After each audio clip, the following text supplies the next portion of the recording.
Did I ever tell you about the day that my grandfather died? No. He did a lot of things in his life. You know, he was farmer, he was in World War II, all these things. But the last job that he had was he worked at an optometrist, and he made the lenses for glasses. And this was like kind of a high-end glasses shop. And they had this antique machine, and he hand ground the lenses to make, you know, the prescription. And it was an old machine, really old machine. And one day his coat tail got snagged in the grinding wheel, the grinding disc, the lenses, and it pulled him into it. Made a real spectacle of himself. Oh my God. All right. Brian's got a mind, twisted inside, sees the world like sunshine at night. Welcome to Scam Stuff, the show that's stuffed full of the stuff that we stuff into Scam Stuff. I'm Brian Brushwood. I'm Ryan Appledorn. Aha! See, you were so you sold the bit. You got me. You got me good. You can see on my face I'm going on journey after journey during all of this. Well, the big news this week is it was the attack of the Tack, right? It was, yes, Attack of Tack. It finally came out, and it looked great. Man, I'm not going to lie. It has been a minute since I've had such a breathtaking moment when I saw that opening that Brant put together. I was like, I love the fact that the opening screams, we are as serious as we were about that episode of Tack, which, by the way, there's been such an influx of new Tack players that the United States Tack Association put together a impromptu tournament just for the new Modern Rogue fans coming in. Really? That's awesome. Yeah. As a matter of fact, did you know that you could play Tack online? Do you know about this? Go to playtack.com. There we go. So dig this. This whole setup, this play scratch thing, look at this. You can play Tack. Yeah, right? Isn't that great? It's just a full game of Tack. And so there's going to be a complete tournament for beginners. And to prove that you're a beginner, you have to basically play against an intuitive bot that sort of gives you a baseline of what level you're at. How interesting that we have robots that can kind of let you know this is your skill level. Good luck. Well, I mean, that's kind of what the first AI did, right? Just played chess. So the number one question in the comments was, where can I get that awesome Tack board? And the answer is you need a time machine, because that was a launch edition, super special high-end one. Although we would love to work with the official Tack folks to have our own version of an official Tack board. I don't know what that looks like yet. Off the record, if we were gonna speculate wildly about a Modern Rogue Tack board, any ideas what that is? Because I mean, I've got ideas, but what do you think? Well, I have seen there are official Tack sets. One that looks really, really cool is it looks like it's brass and iron pieces in a bag. And I don't know if the bag itself lays out and becomes a board or whatever, but something really visceral and meaty. Because a big part is, forgive the pun, the tactile experience of those tiles and the clicking on there. In fact, one of the most popular shorts was nothing but us going tap, tap, tap, clap, click, click, click, click, click, playing a game. Yeah, I like the idea of I've played Tack on your set, which is I think like rosewood and maple, and it's wonderful. I've played it where someone just had like a silk screened handkerchief that they could put little like oak wood pieces on, and then I've played on a 3D printed set, and the wood set that you have is by far the most satisfying feedback, because you've got a hard surface to click the pieces onto. The pieces feel weighty and they're finished. On the handkerchief, I wasn't a huge fan of it because, you know, there's wrinkles and there's bips and bobs and it doesn't feel very clean. And then the 3D printed set how would you get around the handkerchief? Would you do like a rough hewn, like burlappy kind of thing? That would be kind of authentic in world. It would be in world, but I really like having a solid surface that you can click it down on. I think some sort of travel set, kind of like you have, where the board is also the container, does feel really good. The alternative might be maybe leather, like a leather.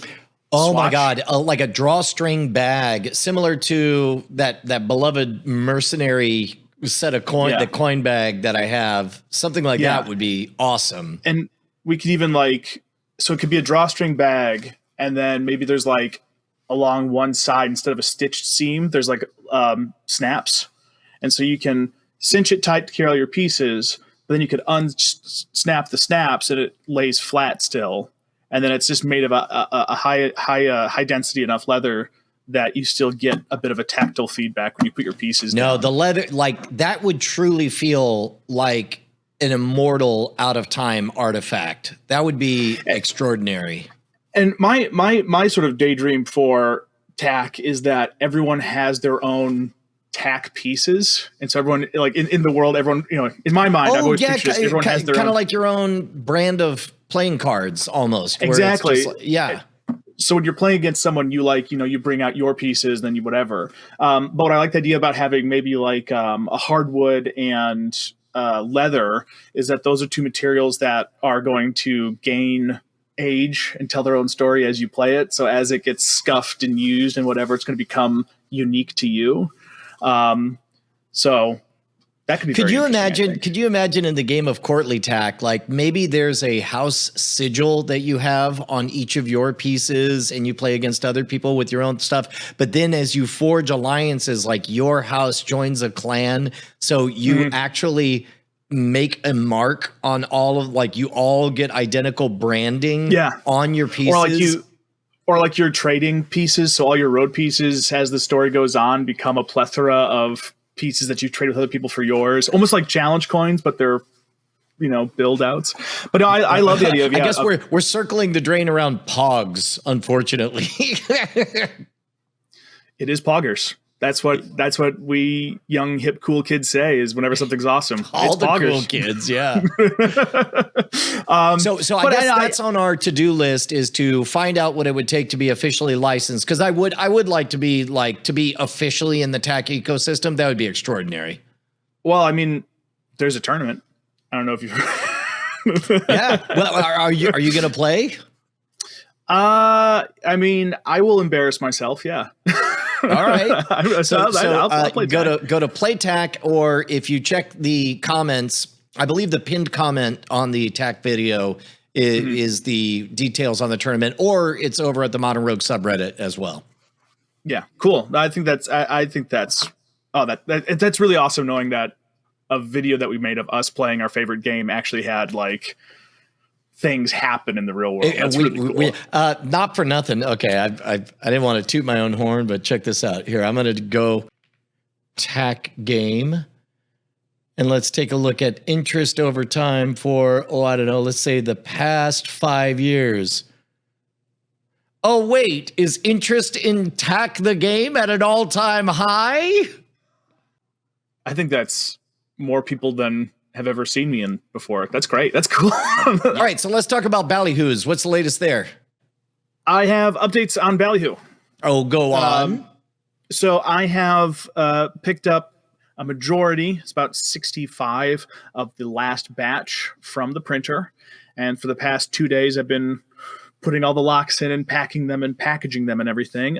Those are going to start shipping out tomorrow. Well, labels will be created tomorrow. They will ship out on Tuesday because it is a holiday weekend. So people are about to get the emails saying that your thing is shipping. Yes, and then I'm going to pick up the remaining 40 boxes on Tuesday as well. So we are back in fulfillment mode for the remaining Ballyhoos. That's good. So what I'm gonna, since we don't want to, number one, everybody who pre-ordered is a saint. We all light votive candles and pray to them every single day for their patience. And so going forward, we can't just say, hey, they're going to ship as soon as we make them. We're only going to ship whatever we have in stock, which means we have to figure out clever ways to not press the broadcast to everyone button at once, because that's great for having a big thunderclap exciting moment, but it's not great if you only have 30 units to move. So whether that looks like dividing up the email list and only sending out to groups at a time, or whether it looks like maybe even, because we've never played the ads game before, but now this kind of makes sense to just do 1,000 impressions and see how many people want to drop everything and buy a ballyhoo. That's a whole new world to us that we've never had to do before. Yeah, I mean, so I guess we could. I think that's a great a great reason to maybe experiment with doing impressions. Because unfortunately, I think the only alternative is just like me cranking like crazy and us waiting to do another push until there are 250 on the shelf, which I don't necessarily think we want to do. Well, which doesn't feel to me like what the audience wants or what we want. And so this will be a new game. It's called Temperance, something that heretofore has not been part of the modern rogue nomenclature. Yeah, but I think that's manageable, and I think it is a good reason to maybe try impressions because we haven't done it before, and if we can, well, then we can report on how it's done, because our suspicion is, for anybody playing the metagame along with us, our suspicion is there's an awful lot of people out there with over 1 billion views from Scam School, coming up on 1 billion views of Modern Rogue. There's a chunk of the planet that knows Brian Brushwood as that guy that taught a whole bunch of cool tricks, and Ballyhoo really can be, oh, wow, what a neat gift I can give myself or a friend that will be a curated experience of 100 plus of the best tricks. And so, yeah, I think it's part of, oh, go ahead. I was to say, I think it's sort of, it's an amazing magic set with excellent packaging. It's a big part of what we're offering. It's a great keepsake. It is a great. Well, now we're just talking about how great it is. Great, but it's going to be great and mean different things to the different people. For example, I got an email where somebody was saying, "Yeah, I'm getting all your emails, but they're all about puzzle boxes, and I don't like puzzle boxes." And all of a sudden, it was like, "Oh my God, I'm so dumb," because is Ballyhoo a magic kit? Or is it a puzzle box? Is it a magic kit that happens to be a puzzle box? Or is it a puzzle box that also comes with magic tricks? That's something that we hadn't considered, that the pitch should be different for different people. We've just and that's actually shouted the word Ballyhoo.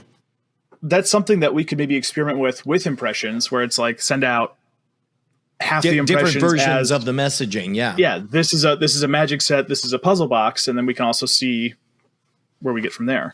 And I guess also, if I'd be really curious to anybody who's received theirs, if one of the things we're talking about adding is a self-guided hint system with your Ballyhoo. So that I was going to ask you about this. Yeah. So I sort of threw it out there, and the idea I had is, in general, we don't want Ballyhoo to take more than 10 to 15 minutes to open. Like, we want you to feel an awesome sense of achievement for getting it open, but we don't want it to be frustrating. And so the idea I had was an envelope that quite simply says hint number 1. And then if you get frustrated enough, you open up hint number 1. And when you pull it out, there's an envelope on there. One side of the envelope is your hint, your first hint. And then you turn over the envelope and it says hint number 2. And then basically it's a Russian doll of nested envelopes. That's something that would take more effort on our part, but I think would create a more story-driven experience for people who aren't already on the inside. People who it wouldn't occur to them, I'm just going to write Brian an email asking for help. Right. Yeah, and I've put together all the graphics and everything for that, which speaking of, we need a name. Maybe this is a good call out for the audience, but there is an unofficial mascot of Ballyhoo, which is the Roustabout Clown. All right. Can I speculate? Like, that's you, right? I mean, that's your face. Is it my face? Doesn't have a mustache. Yeah. I think I make appearances elsewhere in Ballyhoo. Yeah, you definitely make appearances elsewhere in Ballyhoo. Okay. But I think anyway, so that clown needs a name. But anyway, I made a series of graphics where it's that same sort of clown, but also like need a hint, things like that. That's pretty good. And at the very least, we can get a I'm a big fan of just simple rubber stamps. And part of the reason I love it is because, as we've talked about before, I'm a big fan of what cannot be faked. And the only way to get a hand stamped sincere thing is to make a stamp and to stamp it by hand.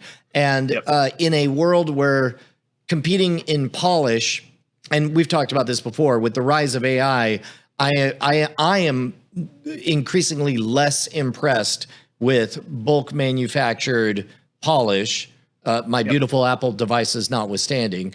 But that's not a game I could compete in. So what we can compete on is authentic effort and care and affection and excellent storytelling. And so that's what we're trying to lean into.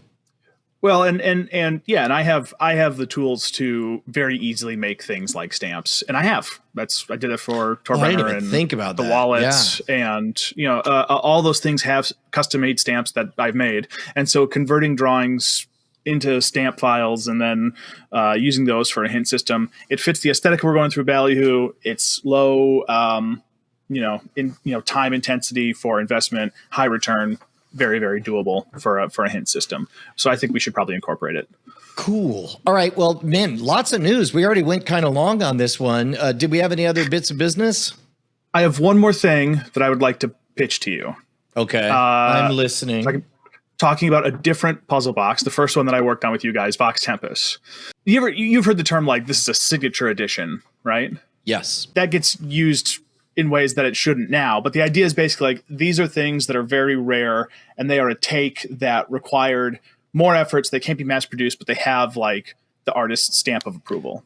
Oh my God. I think I'm picking up on what you're putting down. You've got an idea to do something we've never done before, which is revisit a puzzle box, because of all of our puzzle boxes, Vox Tempest is the richest ARG story-driven experience. Right. And of all the discovery moments, it is the best. It was it was kind of caught in the mushy middle of being very complicated for us to make, but also priced affordably. Whereas if we made an exclusive version, there might be a special event. I also really like blind boxes where you're going to get one of these things, but you're not sure which one it is. Mm-hmm. And as I'm working on things, I love to think iteratively. And so I think of different color combinations, material choices, things like that. I would like to make a very limited selection of a vast array of interpretations of the Vox Tempest design. Oh, so you don't know. Okay, so I don't think I'm talking out of school to say, look, the reason it's called Vox Tempest is because it is implied that there's something out of time. So and there are implications over the course of the ARG about just how far out of time things go. Right. But it would be in universe for one artifact of the Vox Tempest to be of this current day, another one of 100 years ago, another one of 1,000 years ago.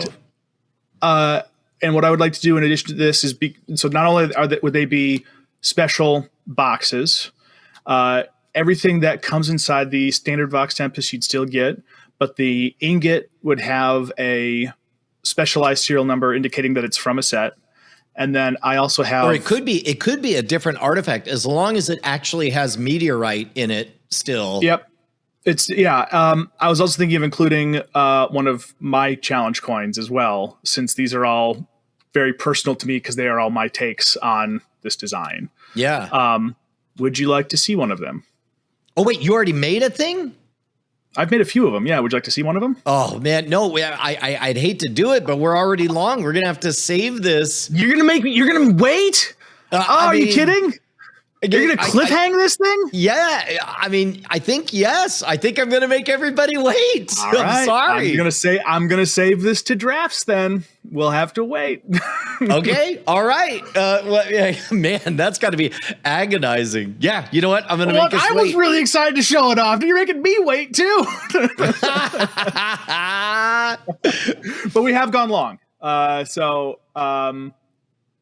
So it's an idea that I would like to do. I think it would be very, very limited, but they would be very, very premium. So All right. out there.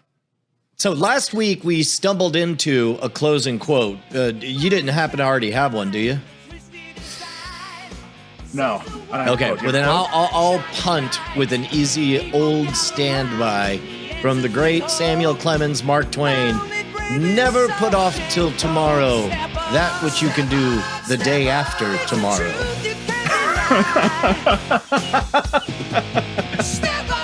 All right, bye, guys. Perfect.